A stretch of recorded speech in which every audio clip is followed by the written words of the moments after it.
Hi friends, இன்றைக்கு நாம கொக்கட்டிச்சோலை தான்தோன்றீஸ்வரர் கோயிலை பத்தி பார்க்க போறோம். மட்டக்களப்பு மாவட்டத்துல இருக்கிற இந்த கோயிலோட வரலாற இப்ப பார்ப்போம். கலிங்க தேசத்திலிருந்து வந்து மண்முனை பிரதேசத்தை அரசாட்சி செய்து வந்தவளான கலிங்க தேசத்தரசன் குகசேனனுடைய புத்திரி உலக நாச்சியின் ஆட்சி காலத்தில் காடுகளை அழித்து கழனிகளாக மாற்றும் வேலை திட்டம் நடைபெற்றது. காடுகளை அழித்து கொண்டிருக்கும் போது வேடர்குல திடகன் என்பவன் கொக்கட்டி மரப்பொந்தொன்றில தேன் இருப்பதைக் கண்டு கொக்கட்டி மரத்தை வெட்டும்போது அதிலிருந்து இரத்தம் வருவதை பார்த்துட்டு உலக நாச்சியிடம் செய்தியை சொன்னான். உலக நாச்சியும் அந்த இடத்திற்கு சென்று பார்த்தபோது மரத்தடியில் ஒரு லிங்கம் இருந்தது.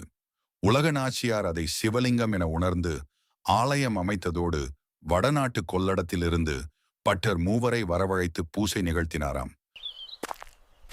இது மட்டும் இல்ல, இந்த கோயிலை பற்றி இன்னொரு கதையும் இருக்கு. நாம அதையும் பார்க்கலாம். போர்த்துகேய ஆட்சி காலத்துல ஆலயத்தை அழிக்கிறதுக்காக போர்த்துகேய தளபதி தனது பரிவாரங்களுடன் வந்தடைந்து ஆலயத்திற்குள்ள நுழைஞ்சான். இந்த நந்தி புல் தின்னுமா? குடுபார்க்கலாம். இப்படிதான் தின்றது. பசி வந்தால் தான் தின்னும். சரி, நாளை வருகின்றேன். நான் வரும் வரைக்கும் புல் கொடுக்காதே, புல்லை வைத்திரு. அன்றிரவு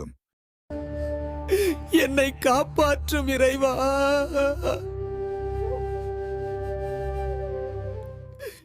புல்ல கொடு தின்றத பார்ப்போம்.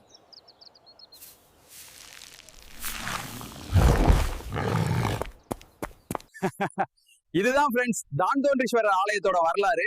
செப்டம்பர் மாசம் கோவில் திருவிழா நடக்கும், மறக்காம வந்துருங்க. பாய்.